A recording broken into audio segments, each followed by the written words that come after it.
तो सभी बीएसटीसी के विद्यार्थियों का हार्दिक हार्दिक अभिनंदन है। और आज अपन पढ़ेंगे राजस्थान का सामान्य परिचय। तो दोस्तों कई बार अपन क्या है कहीं गलती कर देते हैं सही तरीके से न पढ़ने की वजह से। और आज अपन इस चीज़ को बहुत ही गहराई से पढ़ने का प्रयास करेंगे और समझने का भी प्रयास करेंगे। और साथ साथ ही अगर आपको ये नोट्स का स्क्रीनशॉट भी आप ले सकते हो, और इसको अगर आपको पीडीएफ चाहिए तो आप हमारे टेलीग्राम चैनल को ज्वाइन कर सकते हो, जिसकी लिंक हम नीचे डिस्क्रिप्शन में दे देंगे। तो राजस्थान की जो आकृति है वो कैसी है, उसकी स्थिति कैसी है और उसका जो विस्तार है वो कैसा है, क्योंकि सबसे फर्स्ट ऑफ फर्स्ट यही टॉपिक है अपने बीएसटीसी का। तो आज अपन लेंगे स्थिति विस्तार। तो सबसे पहले राजस्थान की जो स्थिति है, जैसा कि आपको यहाँ पे दिख रहा है दोस्तों, तो सबसे पहले मैंने यहाँ पे बताया है कि विश्व के ग्लोब में जो राजस्थान की स्थिति है, कई बार पूछा है प्रश्न, तो प्रश्न बनता है कि राजस्थान की जो विश्व के ग्लोब में स्थिति है तो आपको बतानी है उत्तर और पूर्व में। किस में है? उत्तर पूर्व में। भूमध्य रेखा को बताए तो उत्तर में, ग्रीनविच रेखा बताए तो आपको पूर्व में बताना है। और अगर ये विश्व स्तर पे पूछे तो आपको बताना है कि राजस्थान की स्थिति है वो उत्तर पूर्व की ओर है। अगर भूमध्य रेखा की पूछे तो आपको उत्तर की ओर बताना है, लेकिन ग्रीनविच रेखा के साथ पूछा जाए तो आपको पूर्व की ओर बताना है। लेकिन जब ये बात भारत की आती है कि भारत के मैप में जो राजस्थान की स्थिति है वो किस प्रकार की है, तो भारत के मैप के अंदर राजस्थान की जो स्थिति है वो उत्तर पश्चिम में। कैसी है? उत्तर और पश्चिम में स्थित है भारत के मैप में राजस्थान। और अगर आपको पूछा जाए एशिया का, किसका पूछा जाए दोस्तों, अगर एशिया का पूछा जाए, आपको एशिया का पूछा जाए तो आपको बताना है कि एशिया में इसकी जो स्थिति है भारत राजस्थान के मैप की वो है दक्षिणी पश्चिम। और कौन से अक्षांश में है तो बताना है उत्तरी अक्षांश में या उत्तर अक्षांश में। और कौन से देशांतर में है तो आपको बताना है कि ये पूर्व देशांतर में है। तो 0 डिग्री देशांतर ग्रीनविच रेखा आपको 3 रेखा यहाँ देखने को मिल रही होगी, कर्क रेखा, भूमध्य रेखा और मकर रेखा। लेकिन भारत का एक मैप बना उसके अंदर आपको कर्क रेखा नजर आ रही होगी। तो आगे अपन जैसे ही पढ़ेंगे कि अक्षांश किसे कहते हैं, क्योंकि दोस्तों अगर आपको परिभाषा याद है किसी भी टॉपिक को लेकर के बात करते हैं तो अगर आपको डेफिनेशन उसकी याद हो जाती है तो उसके साथ साथ सारा जो डेटा है वो कवर हो जाता है। तो पहला है अक्षांश रेखाएं। तो अक्षांश रेखाएं हैं क्या, ये अपन को समझना सबसे पहले जरूरी होता है। तो ग्लोब पर पूर्व से यानी कि जो पूर्व दिशा है, यानी कि उससे जो पश्चिम की ओर खींची गई काल्पनिक रेखाएं हैं उन्हें अपन अक्षांश रेखाएं कहते हैं। क्या कहते हैं? यानी कि ग्लोब है, पूरा ग्लोब, विश्व का जो ग्लोब होता है उसमें जो पूर्व से पश्चिम की ओर खींची जाती रेखाएं हैं उन्हें अपन काल्पनिक रेखाएं कहते हैं। और इन काल्पनिक रेखाओं को ही अपन क्या कहते हैं? अक्षांश रेखाएं कहते हैं। और अक्षांश भूमध्य रेखा से उत्तर एवं दक्षिण के मध्य कोणीय अक्षांश दूरी भी कहलाती है। तो ये दोनों डेफिनेशन का आप स्क्रीनशॉट भी रख सकते हो और बाद में इसको याद भी कर सकते हो। अब दोस्तों ध्यान रखने की बात यह है कि वो हमने पूर्व से पश्चिम की ओर बताया था। अब ये जो रेखा मैंने कहा पूर्व की ओर पश्चिम से, और अब देशांतर रेखाओं में अंतर दोनों में डेफिनेशन में यही है कि जो ग्लोब पर उत्तर से दक्षिण की ओर, तो ध्यान रखना है उत्तर दिशा और दक्षिण दिशा है। तो उत्तर से दक्षिण के मध्य खींची गई काल्पनिक रेखाओं को देशांतर रेखा कहते हैं। तो ये प्रकार की ये 0 देशांतर में पूर्व तथा पश्चिम के मध्य की कोणीय, यानी कि जो 0 डिग्री से स्टार्ट होती है उससे पूर्व तथा पश्चिमी मध्य कोणीय देशांतर रेखाएं भी कहलाती है। तो इतना गहराई से अपने क्वेश्चंस नहीं बनता है, जहाँ से हर बार क्वेश्चंस बना है उसको लेकर के अपन डायरेक्टली बात करते हैं। सबसे पहला है अपना भूमध्य रेखा। देशांतर रेखाओं की लंबाई कितनी है? देशांतर रेखाओं की लंबाई पर कोई प्रभाव नहीं पड़ता है, लेकिन इनके बीच दूरी ध्रुवों की शून्य हो जाती है। 2 अक्षांशों के बीच एक क्षेत्र कटिबंध, जबकि देशांतर रेखाएं के मध्य क्षेत्र को अपन गौरे कहलाते हैं। अब सबसे पहले जो प्रश्न बनता है वो सबसे पहले भारत, आप राजस्थान का मैप लीजिए या फिर कुछ भी लीजिए। जब भी आप किसी भी एंगल्स में आप मैप बनाते हो तो हमेशा जो उत्तर दिशा है वो हमेशा उत्तर की अपने ऊपर की ओर रहती है। इस बात का हमेशा आप ध्यान रहे कि जैसे कि आप यहाँ पे माना कि एग्जाम्पल के तौर पे मैंने इस प्रकार से कोई भी मैप बनाने का प्रयास करा तो हमेशा उत्तर दिशा है वो यहीं पे रहेगी। अब बाकी जैसे उत्तर दिशा अपन को मिल गई तो जितनी डायरेक्शन है वो अपन को ऑटोमेटिकली मिल जाएगी, क्योंकि एक दिशा मिलने के बाद चारों दिशाओं को अपन ज्ञात कर सकते हैं। तो किसी भी स्थिति में आप खड़े हो हमेशा इस प्रकार से एक लाइन खींचिए और हमेशा इस यहाँ पे आप उत्तर दिशा रखिए, और यहाँ पे आप उत्तर दिशा रखने के बाद आप ज्ञात कर सकते हो कि यहाँ पे हमेशा उत्तर रहेगी। तो सबको पता है कि उत्तर के इस साइड कौन सी हो जाएगी दोस्तों? दक्षिण हो जाएगी, यहाँ पे पूर्व हो जाएगी और यहाँ पे पश्चिम हो जाएगी। तो ये चारों दिशा एक दिशा से अपन को ज्ञात हो सकती हैं। तो सबसे पहले अपन को बताना है इसके अंदर कि जो अपने राजस्थान का जो मैप है इसमें अपन को कौन सा क्वेश्चन पूछा जाता है कि उत्तरी अक्षांश की लंबाई राजस्थान के अंदर कितनी है, टोटल 360 डिग्री में से कितनी उत्तरी अक्षांश की लंबाई है और देशांतर की लंबाई कितनी है। तो सबसे पहले मैं आपको बता दूं, मैंने जो आपको बता दिया कि 4 प्रकार की दिशाओं को हमने ज्ञात करने का प्रयास किया है। इसके बाद आगे देखेंगे। सबसे पहले मैप में मैंने बताया कि जो कोणा गांव है, ये कोणा गांव है वो श्री गंगानंद नगर के अंतर्गत है और ये 30 डिग्री 12 मिनट, इसको जो 13 डिग्री यानी कि ये अपने 30 डिग्री यहाँ आ जाता है और जो ये 12 होता है इसको अपन मिनट्स बोलते हैं, क्योंकि डिग्री का जो चिन्ह है वो अपने प्रतीक है वो अपने 30 के ऊपर, तो इसको 30 डिग्री 12 मिनट उत्तरी अक्षांश कहेंगे।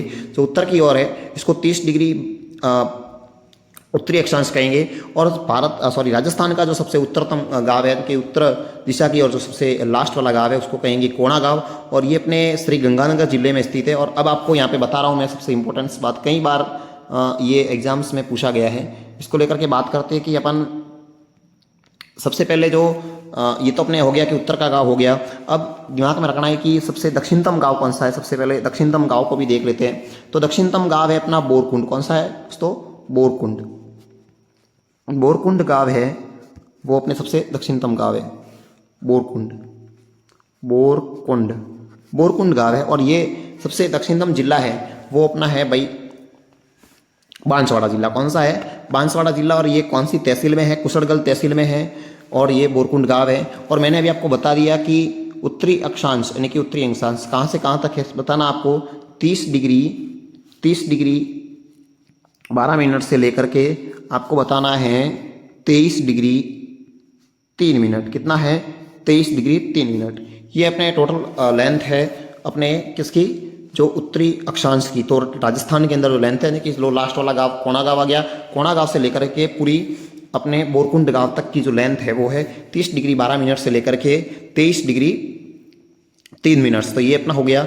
अब आपको यहाँ पे पूछना दूसरा क्वेश्चन कैसे बनता है उस क्वेश्चन को लेकर के मैं बात कर रहा हूँ। तो नेक्स्ट क्वेश्चन बनता है कि आपको यहाँ पे उत्तर से लेकर के दक्षिण की लंबाई, इसमें हमेशा ध्यान रखना आपको। एक सीधा सा पॉइंट है कि जो अपने शरीर की जो लंबाई है और एक अपने शरीर की चौड़ाई है, लेकिन यहाँ पे थोड़ा उल्टा है। जो लंबाई है वो है दोस्तों कम और चौड़ाई है वो है ज़्यादा। तो ये दिमाग में हमेशा रखना है आपको। तो अपन 826 किलोमीटर टोटल अपने कितना हो गया जाएगा? 826 किलोमीटर। कितना है? 826 किलोमीटर उत्तर से दक्षिण की लंबाई। उत्तर से दक्षिण की जो लंबाई है टोटल वो 826 किलोमीटर है। और ध्यान रहे कि ये जो पूर्व से पश्चिम की जो लंबाई है, चौड़ाई है, पूर्व से पश्चिम की चौड़ाई है वो 869 किलोमीटर है। कितनी है?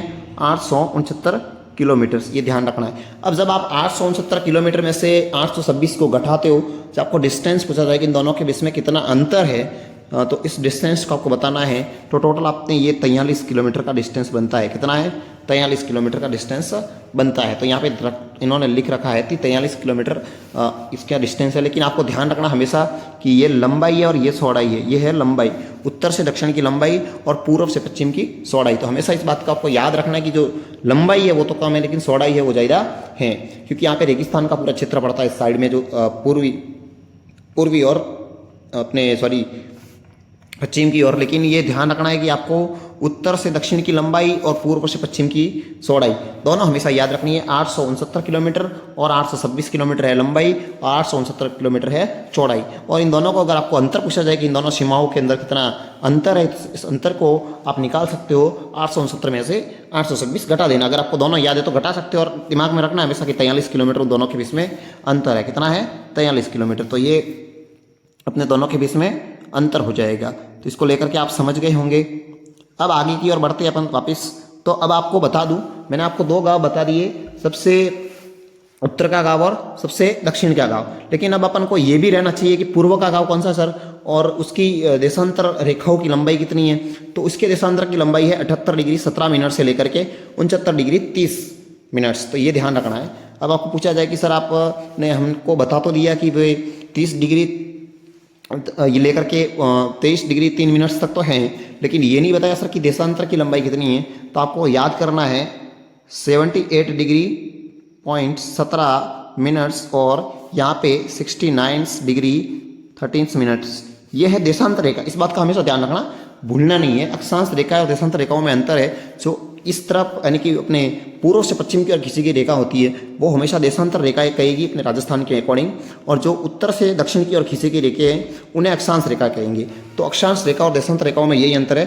तो देशांतर रेखाओं की लंबाई है वो राजस्थान के अंदर है 69 डिग्री से लेकर के 30 मिनट और 78 डिग्री 17 मिनट्स लेकर के ये अपने लेंथ टोटल देशांतर का है। और मैंने आपको उससे पहले अक्षांश का भी बता दिया और मैंने इस दोनों के बीच में डिस्टेंस भी बता दिया कि इसकी उत्तर से दक्षिण की लंबाई कितनी है और दक्षिण से पूर्व से पश्चिम की लंबाई कितनी है वो भी बता दी। 826 से लेकर के वो भी आपको मैंने बता दी। अब आपको मैं बता रहा हूँ देशांतर और अक्षांश दोनों बता दिए मैंने।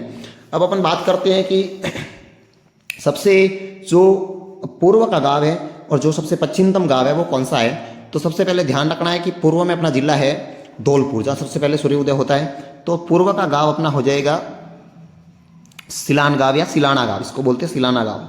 सिलावट भी बोलते हैं इसको, कई बार सिलावट भी बोलते हैं और सिलाना भी बोलते हैं और सिलान भी बोलते हैं। तो ये थोड़ा बहुत आप ध्यान रखना। तो राजाखेड़ा गांव भी बोलते हैं इसको, सिलाना गांव भी बोलते हैं, और ये धौलपुर जिले के अंदर आता है।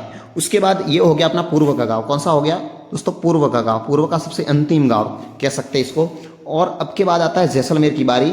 तो जैसलमेर का जो सबसे पूर्व से पश्चिम की ओर, तो पश्चिम का सबसे अंतिम गांव हो जाएगा कटरा गांव। कौन सा हो जाएगा दोस्तों? मैंने यहाँ पर लिख रखा है और आपको नोट्स के अंदर दिख रहा होगा कटरा गांव। ये अपना सबसे अंतिम गांव है जैसलमेर का, और ये पूर्व का सबसे अंतिम या पूर्व का गांव मान सकते हैं। तो अब से आपको इसका सम तहसील और ये जैसलमेर जिले में है। तो अब आपको याद हो गया होगा कि अक्षांश रेखा की लंबाई कितनी है, देशांतर रेखाओं की लंबाई कितनी है, और आपको ये भी ज्ञात हो गया होगा कि जो उत्तर से दक्षिण की लंबाई कितनी है और पूर्व से पश्चिम की चौड़ाई भी कितनी है। ये सारी चीज़ें आपको भी ज्ञात हो चुकी होगी। आप इसका स्क्रीनशॉट भी ले सकते हो और याद कर भी कर सकते हो। अगर आपको ये पीडीएफ चाहिए इस नोट्स का तो आप टेलीग्राम चैनल को भी ज्वाइन कर सकते हो। आगे अपन पढ़ेंगे, ये भी मैंने बताया। अब देखो दोस्तों, अब आपको अच्छे से समझ में आएगा। कभी कभार क्या है, इन दोनों के बीच में जो दूरी है उसको ज्ञात करने का भी पूछा जाता है। तो मैंने बताया कि उत्तरी अक्षांश कहाँ से कहाँ तक है। तो मैंने कहा 23 डिग्री 3 मिनट से लेकर के 30 डिग्री 12 मिनट तक है। 30 डिग्री 12 मिनट तक है। तो ध्यान रहे आपको, जो 23 डिग्री 30 मिनट उत्तरी अक्षांश से लेकर के 30 डिग्री 12 मिनट उत्तरी अक्षांश है, उन दोनों अगर इसमें से इसको घटाया जाए, जब आप इसको घटा सकते हो, जब आप इसको घटाओगे तो आपको ये वाला प्राप्त होगा। जब आप 30 डिग्री 12 मिनट्स में से माइनस करोगे 23 डिग्री 3 मिनट्स, तो आपको प्राप्त होगा 7 डिग्री 9 मिनट्स। क्या प्राप्त होगा? तो ये इसके बीच में मतलब कितना, आप जब भी इसको घटाओ कि टोटल लेंथ कितनी है उसकी डिग्री में, तो बताना आपको ये बतानी है 7 डिग्री 9 मिनट्स कितनी है। पूछा जाएगी अक्षांशीय विस्तार टोटल कितना है। अक्षांशीय रेखाओं को तो हमने देख लिया कि कितनी से कितनी तक है, ये आपको ज्ञात होना चाहिए। 23 डिग्री 3 मिनट से लेकर के 30 डिग्री 12 मिनट उत्तरी अक्षांश है। लेकिन जब इसका स्पेस पूछा जाए दोनों के बीच में, तो आपको बताना है 7 डिग्री 9 मिनट्स। ये आपको उत्तरी विस्तार बताना है। तो आप इसको देख सकते हो। उसके बाद आगे अपन देखेंगे कि राजस्थान का सबसे मध्य गांव यानी कि सबसे मध्य जिला सबको पता है कौन सा है। तो ये अपना सबसे मध्यम जिला है वो नागौर है। कौन सा है? नागौर है। मेड़ता तहसील के अंदर है। लाम्पोलाई गांव नाम है। ये अपने सबसे मध्य का गांव यानी कि राजस्थान के मैप का सबसे मध्यमतम यानी कि सबसे बीच में कौन सा गांव है, तो राजस्थान का सबसे मध्य में जो गांव है वो लाम्पोलाई है और मेड़ता तहसील के नागौर जिले में है। तो अब आपको आगे इसको भी समझ लेना है। ये कई बार पूछा जाता है लेकिन इतना नहीं पूछता, लेकिन ये मैंने जो भी आगे बताया वो कई बार एग्जाम्स में आ चुके हैं। अब दोस्तों सबसे इंपॉर्टेंट क्वेश्चन और कई बार बन चुका है, रेड क्लिप लाइन्स से एक अंतर्राष्ट्रीय सीमा आती है और अंतर्राज्यीय सीमा आती है। तो यहाँ पे दोस्तों मैं आपको बताऊंगा, जब आपसे पूछा जाए कि टोटल ऑल ऑफ जितनी लेंथ है अपने राजस्थान की, वो आपसे पूछा जाए तो आपको बताने में झिझक नहीं होनी चाहिए। जब आपसे इस शब्द का इस्तेमाल किया जाए, स्थलीय सीमा का, जब आपसे इस शब्द का यानी कि स्थलीय सीमा पूछी जाए तो आपको 5920 किलोमीटर टोटल बतानी है राजस्थान की। अगर राजस्थान की टोटल स्थलीय सीमा यानी कि कितनी स्थलीय सीमा है, सब इसके अंदर ऐड नाम हो जाए, अंतर्राज्यीय सीमा ऐड हो जाए, तो आपको 4850 यानी कि 4850 किलोमीटर तब बताना है। जब सिर्फ आपसे इतना पूछा जाए कि बताइए बच्चों अंतर्राज्यीय सीमा की लंबाई कितनी है, तो बतानी है 4850। अगर आपको अंतर्राष्ट्रीय सीमा पूछी जाए तो आपको बतानी है 1070 किलोमीटर है। इसको रेड क्लिप लाइन भी कहते हैं अपन। लेकिन इस बात का ध्यान हमेशा रखना है, इन शब्दों का ध्यान हमेशा रखना है कि स्थलीय सीमा क्या है, अंतर्राष्ट्रीय सीमा क्या है, अंतर्राज्यीय सीमा क्या है, क्योंकि इनमें कहीं बच्चों को डाउट रहता है। तो मैं हमेशा बोलता हूँ कि जब आपको ये पूछा जाए कि स्थलीय सीमा की लंबाई 5,920 किलोमीटर है, जब आपको इसको इंटरनेशनल लाइन्स यानी कि अंतर्राष्ट्रीय सीमा पूछा जाए तो आपको बताना है 1070, और उसी के अंतर्गत आपको अंतर्राज्यीय। अब इसके अंदर अंतर क्या है, क्योंकि इसके अंदर हमने दोनों को जोड़ दिया। जब आपको इसमें से 1070 को आप घटाओगे तो आपके पास ये वाली संख्या प्राप्त होगी, और अगर आप 1070 को इसके अंदर जोड़ोगे तो ये वाली संख्या आपको प्राप्त हो जाएगी। तो इस बात का ध्यान रखना है। टोटल ऑफ स्थलीय सीमा यानी कि कुल स्थलीय सीमा पूछी जाए तो आपको टोटल लेंथ बतानी है, जितनी भी लंबाई है वो बतानी है, 5,920 किलोमीटर इसको बताना है। लेकिन आपसे अगर पूछा जाए कि अंतर्राज्यीय सीमा, अब शब्द देखो, शब्द पर आप शब्द को देख करके समझ गए होंगे कि स्थलीय सीमा क्या है, अंतर्राज्यीय सीमा क्या है, इन सारी चीज़ों से आप समझ चुके होंगे। अब अपन आगे बढ़ते हैं। अंतर्राष्ट्रीय सीमा कब निर्धारित की गई, इस लाइन का क्या नाम है, तो मैंने अभी आपको आगे ही बताया था कि इसको रेड क्लिफ लाइन के नाम से भी जाता है और भारत पाक को ये जोड़ती है। इसका निर्धारण हुआ था 15 अगस्त 1946 को, और ये लागू कब हुई थी, ये लागू हुई थी अपने 17 अगस्त 1946 को। तो दोनों आपको यहाँ पे दिख रहे हैं, दोनों आपको दिख रहे हैं, 15 अगस्त 1946 और 17 अगस्त 1946। इसको लागू करने की और इसको निर्धारित करने की तिथि दोनों आपके सामने दी गई। अगर एग्जाम में ऐसा पूछा जाए तो आपको बताना है। ये अध्यारोपित रेखा है, इस पर 2 केंद्र शासित प्रदेश स्थित है, लद्दाख, जम्मू कश्मीर। इस पर 3 राज्य स्थित है, पंजाब है, राजस्थान है और गुजरात है। कुल लंबाई इसकी है 3010 और 3323 किलोमीटर मानी जाती है। इसकी सर्वाधिक सीमा राजस्थान से लगती है, क्योंकि इसकी लंबाई तो और भी ज़्यादा है लेकिन ये राजस्थान में सर्वाधिक लगती है, इसलिए अपन ने इसको ज़्यादा 32 पॉइंट्स ऐसी को लगती है, यानी कि 32.32% की सीमा राजस्थान से लगती है, लेकिन गुजरात से कम लगती है। तो इसके लिए सर्वाधिक सीमा 1070 किलोमीटर सिर्फ राजस्थान से लगती है। इसके संदर्भ में रेड क्लिफ लाइन्स, तो ये शुरुआत कहाँ से होती है, तो हिंदुमल कोट के श्री गंगानगर से अंतिम बिंदु है बखासर, बाड़मेर। इसमें 5 जिले स्थित है, श्री गंगानगर, अनूपगढ़, बीकानेर, जैसलमेर और बाड़मेर। हमेशा ध्यान रखना इसके अंदर टोटल कितने जिले हैं, 5 जिले हैं रेड क्लिफ लाइन से लगने वाले राजस्थान के। उन 5 जिलों के नाम है श्री गंगानगर, अनूपगढ़, बीकानेर, जैसलमेर और बाड़मेर। क्योंकि पहले दोस्तों अनूपगढ़ जिला नहीं था, लेकिन ये अभी जो नया जिला बना था उसके अकॉर्डिंग हम पढ़ रहे थे। तो अब आपको ध्यान रखना है इस सारी बातों का कि जो लगने वाली रेड क्लिफ लाइन है वो कहाँ से शुरुआत होती है, इसकी हिंदुमल कोट के क्या गंगानगर से इसका शुरुआत होती है, और इसका जो अंतिम बिंदु है वो बाकासर बाड़मेर में है। इससे 5 जिले स्थित माने जाते हैं। तो दोस्तों आपको बहुत ही अच्छे से समझ में आ चुका होगा। इससे आगे नेक्स्ट टॉपिक बहुत ही शानदार तरीके से लेकर के आएंगे आपके सामने। तो जय हिंद दोस्तों, वंदे मातरम। अगर आपने चैनल को अभी तक सब्सक्राइब नहीं कर रखा है तो कर लीजिए दोस्तों।